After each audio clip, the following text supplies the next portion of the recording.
Welcome to the Dealmakers Coffee Break. I'm Asaf Raz. Let's go. So here's another episode of the Dealmakers Coffee Break edition. And today we have one of my favorite guests. He was a guest in season one. One of the most seasoned investment managers I know, really strong with the Jewish community in New Jersey. And I can't wait to hear what you have to say. Meir Fried from Lightwater Capital. You're based in Lakewood right now, right? Our office is based out of Lakewood. Good morning, Asaf. Great talking to you. We have a few offices, primarily based out of Lakewood. That's where most of our staff is. I actually live in Long Island. So I have an office locally, and we have an office in Brooklyn that I spend some time in. So we get around. Amazing. And I don't know if you know, Meir has been in season one. So if you haven't heard the full episode in season one, you'll have all the spiel from Meir Fried. This guy knows everything about the market. So it's really interesting to hear from him. But anyway, this is the coffee break. It's your chance to tell about yourself, what you're doing today, what you're focusing on today. And then we'll dive deep into some industry questions and topics. It's a very, very odd time we have in the market right now.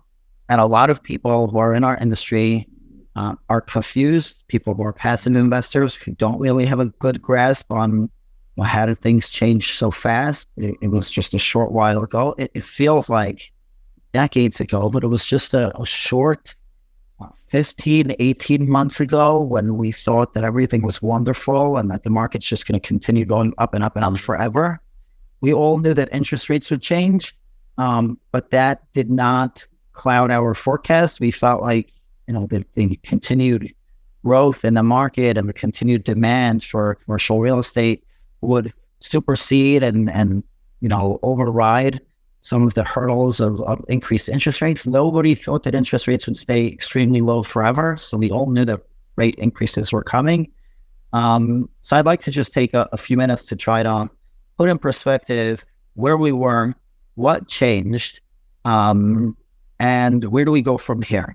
So one point that I'm extremely sensitive to is I came into the industry 2012, 2013.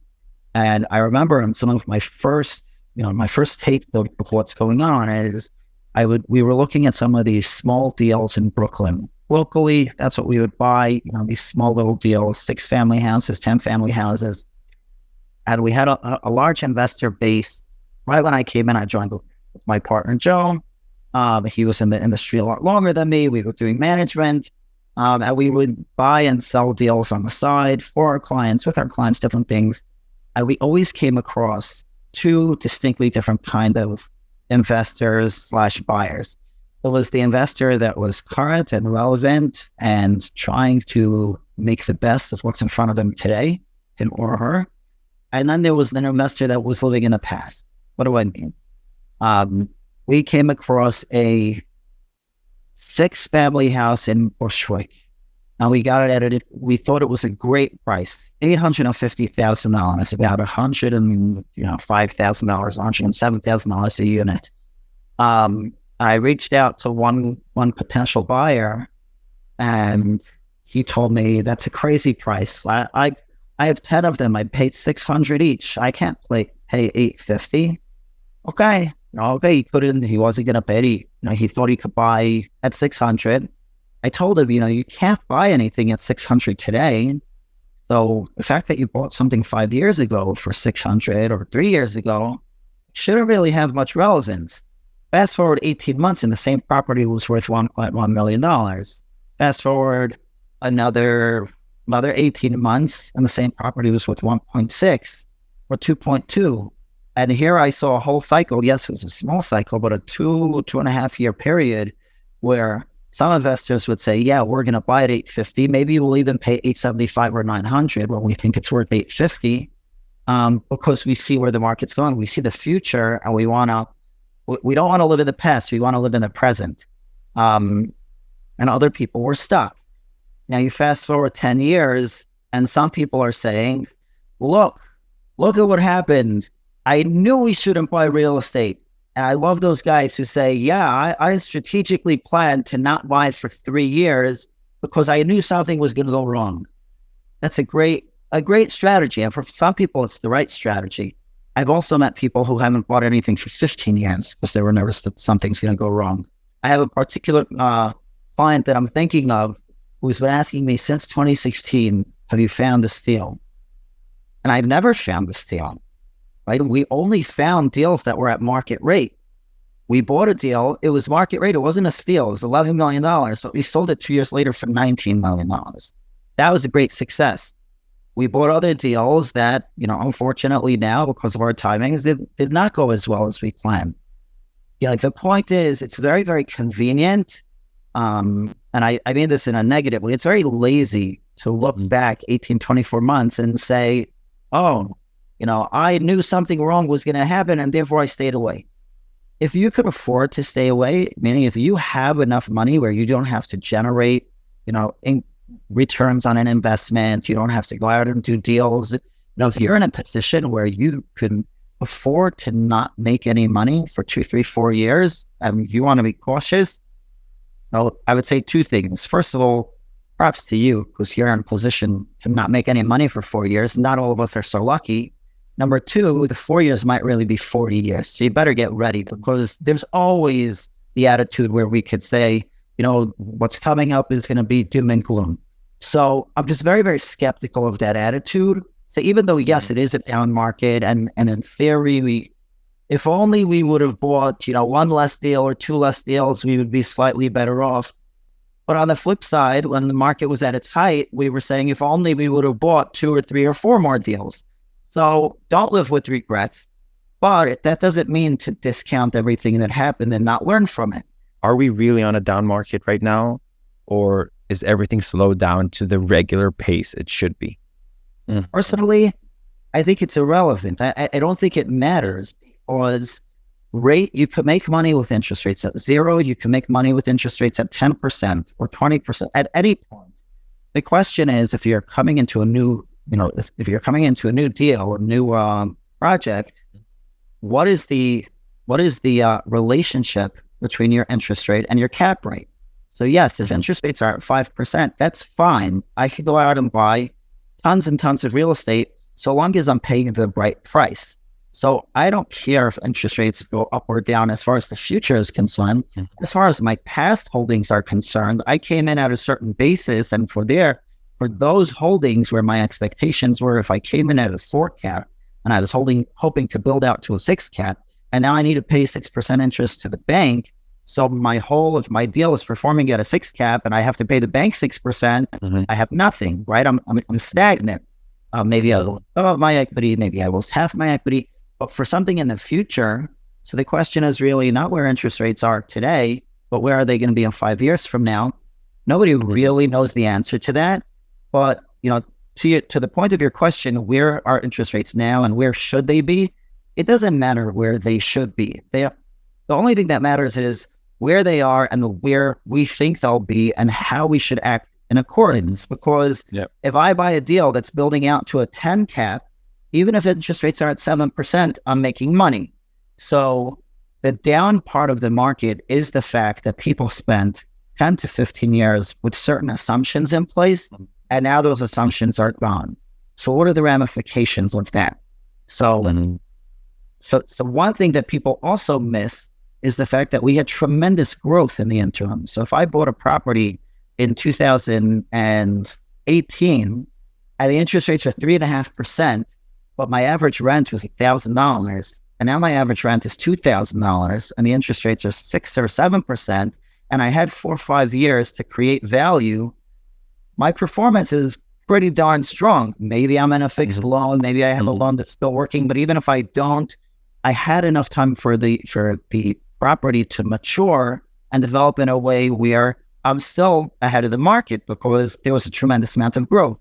The challenge is very, very specific.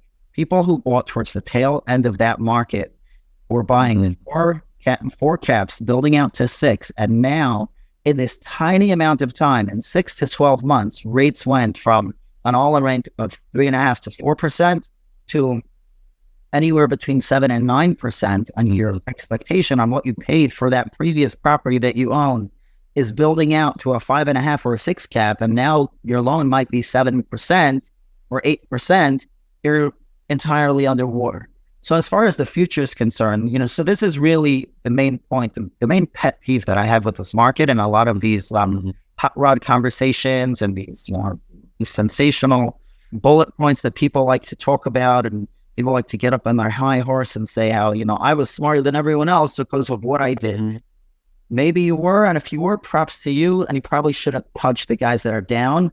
But in all likelihood, most of the people who are saying that aren't smarter than everyone else. Either they were lucky or they were too scared to get into a deal in the first place, because the biggest boys in the industry are getting hit hard. And the reason for that is very simple. They have to constantly operate, right? Blackstone, Brookfield, the biggest guys are constantly buying deals, and they have certain expectations. So what changed was we went from tremendous measure of stability from 2009, let's say 2010, after the previous crash, till 2020, till COVID. It's been, whether rates were up or down, it was stable. There were no major shifts going on. There were times where the market was inching up and rates were going up, and then something happened and rates came back down, but there was no major changes in the market. Comes COVID and people panic, and and whatever happened during COVID, where a tremendous amount of liquidity was infused from the government, stimulus, etc. People ended up with more money at every level. People ended up with more money, and then people are looking to place their money. So if people paying rent have more money, if they're ready to pay more rent, so rent started skyrocketing, and for some of our deals that we bought in 2020. The rents are so outperforming whatever our expectations were. Our model then was we were going to buy, the average rent was $850, and we were going to build it out to $1050. By the time we sold, we were averaging a $1550 rent. So we made, yes, the rates changed on us, but on that deal, the rents kept pace and even exceeded the pace of the rates changing. So that deal would have been fine, even had we not sold it, 6, 7, 8 months ago. But the point is understanding what changed and how does that affect my future outlook. So what changed was crazy. We had a pandemic, which has not happened in like 100 years, right? Like the 1920 or whatever it was, 1920, 1918. Nobody could have predicted that. A lot of things changed. People got crushed because their timing was bad. They assumed that things would stay low, and then when things changed, they weren't expecting this. But it wasn't even just the rate change. For some people, it was the rate change. For us, the rate change was, very, very impactful, but it wasn't the whole part of the story, because the deals that we would buy were always underperforming assets. So we would look around at a metro and say, where's the metro performing? Okay, could you get $1,500 rent? Now let's go find an asset that maybe the owner owned for 10, 15 years, and therefore he stopped pushing 5 years ago. It's underperforming. You can get $1,500 rent. They're only getting $1,000. Let's buy it and build it up, right? That was our goal. So if we were building up to a 7 cap, which was generally our threshold, let's build up to a 7 cap. So then even if the rates are 6.5%, maybe I wouldn't turn a lot of profit, but I would maintain my equity at a minimum and maybe turn a small profit. So the rates shifting definitely had an impact, or I would never lose my asset. And because of that strategy, a lot of our investors now feel even more confident with our model, because we did prepare for this. We did prepare to some degree. It doesn't mean that we were prepared perfectly. And one of the things that we did not anticipate is delinquency going up. People, different counties, the evictions are not holding. People are paying. The collections rate has dropped in certain places where we invested. So that was something, the rates, having the rates go up, and now a bunch of different, because of the labor demand, the pricing, inflation, all those things going up, and people paying their rent less and less, that's something that's really hurting some of our deals. But the deals, we have a deal that we closed in May of 2021, and we were impacted by rates, and obviously it wasn't performing the way we were hoping, but we're in position to refinance and hopefully a very healthy refinance into, let's say, a 5.5%, 5.7% rate, because we're buy down the rate, do different things to lower leverage. We really improved the property. We came into that deal, the average rent was $750. Today it's $1350. So yeah, the rates hurt us, but our asset is protected. So The point that I'm trying to make really is understand what changed and how likely is that to happen again. Because if you're always going to assume that everything is going to change against you, you can't be in business. So you have to accept some assumptions. You have to accept that things might turn against you and you might find yourself on the losing side, but that's okay. Because if your assumptions are reasonable and you're careful, then the goal is not to win this deal. The goal is to have a successful career. And a successful career is that 8 out of 10 deals should work. Everyone finds deals that are losers. Everyone has time, where they're on the losing side. The goal is to be careful and thoughtful and diligent enough that you maintain a winning average, right? Look at any sports team. The best teams in the world lost games. We have yet to see a player never lost a game. That's not the goal here. The goal is not to win every time. The goal is to win as much as you can. And if you take your diligence and your process and you play that out over a 30 or 40 year stretch and say, is this a winning formula? Is this careful enough? Some people like the high risk, high reward. And sometimes they make a lot of money and they'll look flashier and it's cool. But then something like this happens and they get wiped out. For guys like us who took the much more measured approach, we'll never make as much money as quickly. But when something turns against us, we're also going to lose a lot less. So we feel like that slow and steady approach of building value in strategic areas, we think that served us well. And people should not feel like, it's all doom and gloom. It's negative. The cycle is going to reset. Prices are going to reset. The market is just going to turn over and we're going to have a whole new growth cycle, hopefully sooner rather than later, because I have assets also that really need interest rate relief. So I don't want to, act like I'm all high and mighty. It keeps me up at night, sure. But I don't think the industry is sinking. I don't think that what happened was something that's just going to make real estate collapse. There will be a reset and there will be opportunity. Because this is the Coffee Break edition, we are going to do longer form panel discussions, which I'd love to have you. But because it's the Coffee Break edition, we're doing shorter episodes. But I do want to give you the opportunity to have what we call a shameless plug, which is, this is me, Meir Fried. This is where you would find me. This is what Lightwater Capital is doing right now. And if you're looking for anything, co-GPs, other LPs, assets to buy, this is the opportunity to talk about that as well. I don't think I need to really plug anything. My goal is just to be present. I think what I'm doing is self-evident. It's not so different than a lot of other people, but it's just with our flavor and with our experience and things that we learned and how to target certain areas and certain metros. We're not buying brand new stuff because it's too expensive for us. We were never able to figure out how that penciled, and some of that has served us well now. But there's a lot of great groups out there. We consider ourselves, one of many great real estate syndicators that can provide a great service to the public. We're always looking for new LPs, for people to invest with us, alongside us. My website, lightwatercapital.com. It can be found on LinkedIn or at the website. Google is fairly simple. But, again, we're not reinventing the wheel. We just feel that our experiences are unique, and we're using those experiences and trying to build on them to try to do something that gives the average investor just a really good ratio of risk reward. But that's what we're not doing much different, but we feel like based on how careful we've been and everything we've done, we're offering maybe a unique blend of upside to downside. Well, we think that our downside is protected and our upside is still there. And that ratio, again, it's not going to be the best. We're not doing the riskiest things. We're not going to make the most money for anyone. And we're probably not going to have the flashiest deals out there. But we feel long-term we're going to serve our investors well. We've done that up until now. And if anybody's interested, if this resonates with anyone, I'm always happy to have a conversation. Happy to hear other people's thoughts, always listening and learning from the people that I meet, and always looking to connect with new people.